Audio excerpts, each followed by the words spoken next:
Seja bem-vindo ao canal Genuíno Cristão. Antes de irmos para o vídeo, inscreva-se no canal e ative o sininho das notificações para receber novos vídeos. Jesus diz, quando vocês olharem tudo isso aí, não vos assustei, porque é mistério que isto ocorra, porém não é o fim. Tá? Tudo isso aí que nós estamos vendo, essa coiseira não. É só um aperitivo, é só um sinal, é só uma contração, é a primeira contração, não é o parto ainda, só contraiu, a primeirinha. Significa que o bebê vai nascer aquela hora, significa que ele vai nascer, mas é só a primeira contração, o parto vai demorar. Então é uma amostra grátis, é Deus dizendo a vocês, começou com a enchente em Petrópolis, só nesse ano, agora no litoral paulista, terremotos, injustiça, corrupção, é só uma amostra do que está vindo pela frente, do que vai vir pela frente. Não vos assustei, não é o fim, são sinais do que tempos escuros vêm por aí. E qual é o papel da igreja diante disso aí? A quem enviarei? Quem há de ir por mim? Eis-me aqui. A igreja tem um papel social nessa situação. A igreja tem um papel espiritual nessa situação. A igreja tem um papel doutrinário. Jesus chamou a igreja de farol, poste, luz. Vós sois a luz do mundo e o sal da terra. Eu não disse que são princípios, sinais de uma escuridão que vai cobrir, já permeia a terra. Vamos dizer assim, a escuridão já cobriu a terra, mas a escuridão de 8 horas, 7h30.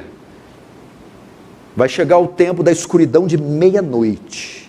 Ela vai ficar mais densa, mais negra, mais escura, mais perversa. Então imagina, 6h30, 7 horas, você enxerga um pouquinho ainda. Vai chegando 11, meia-noite, breu. Densas trevas. Então eu acredito que já cobriu, mas elas vão ficar mais densas. Quem é o farol que vai iluminar essa sociedade perdida? Quem vai dar norte para essas pessoas que estão batendo cabeças? Onde essas mães, o que elas vão fazer com os filhos, sendo todos pervertidos e corrompidos nas escolas estaduais? Como é que essas famílias, em quem elas vão se amparar? Pais desorientados, desnorteados, mães sem saber o que fazem com os filhos, com a educação dos filhos, com a condição cultural desse mundo. Em quem eles vão amparar? Inocentes, sendo vítimas de poderosos, inescrupulosos, perversos.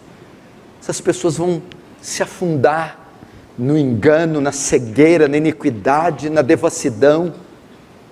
A única esperança é a igreja. Este farol tem que brilhar.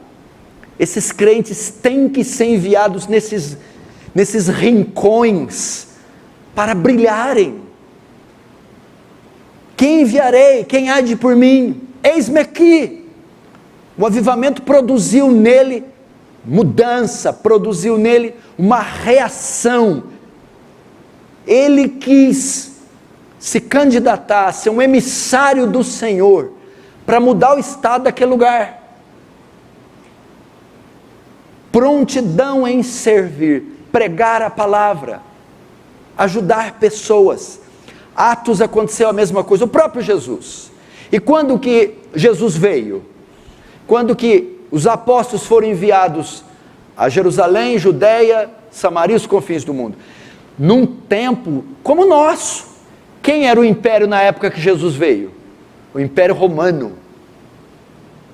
Qual que era a condição política? O judaísmo carcomido, farisaico, litúrgico. Então, pesados tributos impostos do Império Romano, profunda pobreza e miséria entre o povo, tirania, corrupção política, apostasia espiritual. O judaísmo tinha acabado com a religião de Salomão, de Davi. Deus tinha sido banido do trono. Perseguição, opressão, e aparece Jesus. Comissiona 12 apóstolos, e eles são espalhados por toda a Palestina, para mudar aquela condição. Eles vão pregando o evangelho, vão alimentando os famintos, curando enfermos, vão abrigando os dispersos, vão pregando a salvação do reino, combatendo contra as forças do diabo. Depois, em Atos 2, que é um avivamento, o Espírito Santo é derramado. O que acontece? Pedro levanta, ergue a voz e prega. 3.000 almas se convertem, e as pessoas vão começando a se dispor. Uns vão cuidar das mesas, tinha viúvas que estavam sendo desamparadas. Pedro diz: separa diáconos, gente para fazer visita em hospital, gente para fazer visita em asilo, gente para cuidar da comida das crianças, da parte social da igreja. Avivamento tem que produzir isso. Pastor, eu quero visitar os idosos da igreja. Eu vim tão animado de lá do retiro, que eu preciso visitar as senhoras, os senhores, os aposentados dessa igreja. Ou os aposentados que não são dessa igreja, mas são parentes de quem é daqui. Eu quero fazer visitas, eu quero tomar café com elas, eu quero cantar um hino, quero fazer orações com elas, eu quero fazer um passeio com elas, eu quero fazer um compromisso de não deixá-las sozinhas, de sempre trazer alguém aqui para estar com eles. Eu quero, pastor, fazer a parte de arrecadação. Eu quero fazer uma lista de todas as pessoas carentes da igreja, que tem necessidade de um tratamento médico, um tratamento dentário, de um vestuário, de um alimento. E eu quero não só fazer o registro, mas também ser responsável por arrecadar fundos, doações, para calçar quem está sem sapato, vestir quem está sem roupa, pagar uma consulta para quem o SUS não cobra consulta, esse tipo de coisa.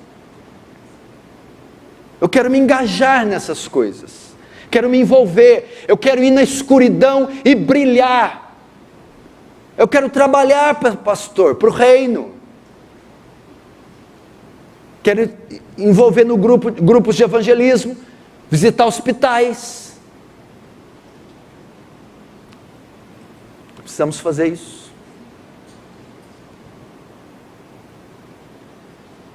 E, por incrível que pareça, esse cenário caótico tem feito do homem inerte, passivo, só cuidando do seu próprio interesse. A internet, Hollywood ensina isso. Fique rico, vá para a praia, asse carne, engorde, Netflix, fique em casa, enquanto o mundo fica desamparado. Não fomos chamados para isso. Fomos chamados para a luta, para a guerra, para servir. Então você precisa encontrar o seu papel no reino, o seu lugar na obra do Senhor. Eu, pastor, depois do avivamento, do retiro, eu quero lidar com crianças, eu quero ser professor de escolinha, professora de escolinha. Eu quero me encarregar da parte infantil da igreja, ou da parte infantil aí fora. Você já ouviu falar da vida de D.L. Moody? Um dos maiores evangelistas depois de Paulo. Moody congregava numa igreja ainda jovem e queria ser professor de escolinha de crianças. Aí o pastor disse: não tem lugar para você. Se você quiser ser professor, você tem que arrumar suas crianças. Sabe o que Moody fez? Foi para as ruas e foi pegando tudo quanto é criança abandonada, tudo quanto é criança sem pai, sem escola, de rua, ou sem condição social, e juntou a maior escola dominical da igreja, tinha centenas de crianças, e ali começaram a se converter, e delas os pais foram alcançados. Teve um avivamento na época de Moody, por causa de crianças, porque Moody foi para as ruas, trabalhar com crianças. O avivamento provoca isso. O encontro com Deus provoca isso. E o que dizer de George Miller? Você sabia que George Miller cuidou de mais de 10.000 crianças órfãs em seu ministério? Ele era um evangelista, pregador, missionário, mas ele construiu orfanatos e sustentou crianças e formou crianças. Desses orfanatos saíram pais, mães de família, homens influentes na sociedade e grandes cristãos, porque George Miller se envolveu nessa obra tremenda de cuidar não só de criança carente, mas criança sem pai, sem mãe, sem família. 10 mil crianças, tem ideia o que é isso? É um bairro inteiro em orfanatos. Temos que começar a elaborar alguma coisa, algum projeto, fazer o reino de Deus avançar, brilhar nesse mundo em trevas. Quando as prefeituras, ou quando a cidade ou o estado quiser aprovar leis que protegem o pedófilo, que corrompem e erotizam as crianças, que tiram a Bíblia e Cristo da nossa sociedade, a igreja tem que se levantar. Não, Senhor, não aceitamos. Não aceitamos que a pedofilia seja descriminalizada. Não aceitamos uma agenda LGBT, uma cartilha de erotização ensinando sexo anal para crianças de 6 a 10 anos, que é o que estão fazendo. Esse é o papel da igreja, o papel de gente que tem influência junto a essas entidades, dizer não.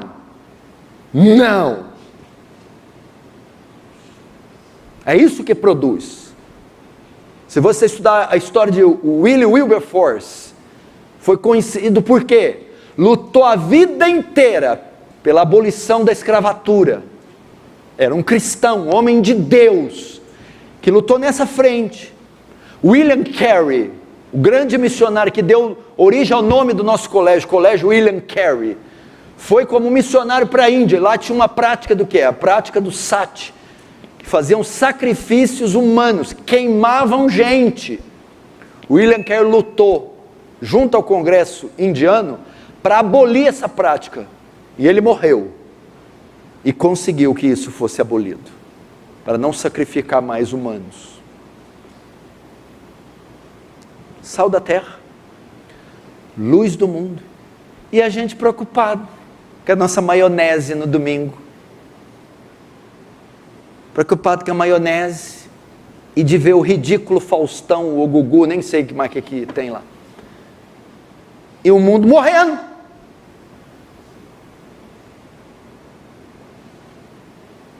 Abre a tua casa, faz alguma coisa. Toda quinta-feira na garagem da minha casa tem uma sopa para os vizinhos pobres, e eu dou sopa, distribuo calçado, prego o evangelho para eles, ensino bons modos, bons costumes e dispenso eles.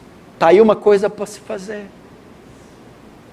Não, eu conheci aqui uma junta de dentistas e vou tratar o dente de todas as crianças carentes da igreja. Quando eu digo carente, é que não tem condição de pagar uma obturação de 70, 150 reais. Esse tipo de coisa que a gente tem que estar engajado. Ou visitar os bairros daqui. Eu nem sei quais são os mais pobres hoje, mas aí existem bairros muito pobres aqui em Franca, onde você pode visitá-los, e você vai ver meninas de 10, 11, 12 anos já se prostituindo, meninos de 10, 11, 12 anos já em pedras de crack, gente sem escolaridade, gente que já está no primeiro, segundo, terceiro colegial e não sabe nem ler e escrever, são analfabetos funcionais. A gente pode ir até esse povo, ajudar essa gente e pregar o evangelho atrás de ações sociais.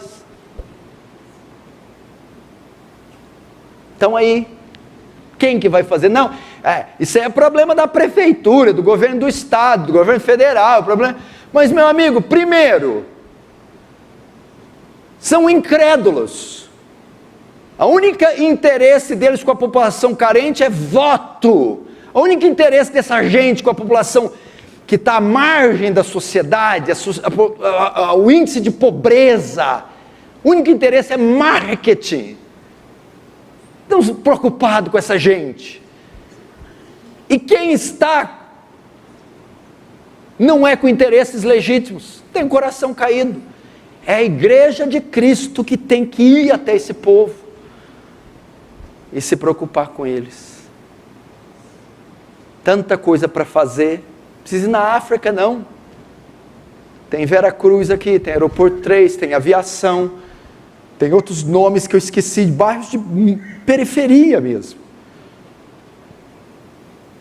Vamos doar. Você tem talento, você tem graduação, pós-graduação, você tem magistratura, você tem pedagogia, você pode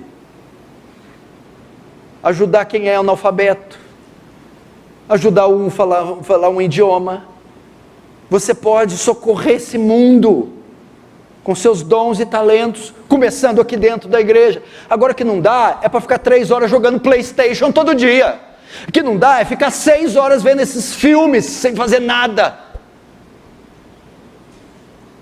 É perigoso você morrer na frente do computador de um infarto, 30 quilos acima do peso, vendo a porcaria de filme. Que morte horrorosa, inútil. Se for para morrer, morra na frente de batalha, pelo menos. Gostou do vídeo? Então, assista outro e seja edificado pelo genuíno Evangelho.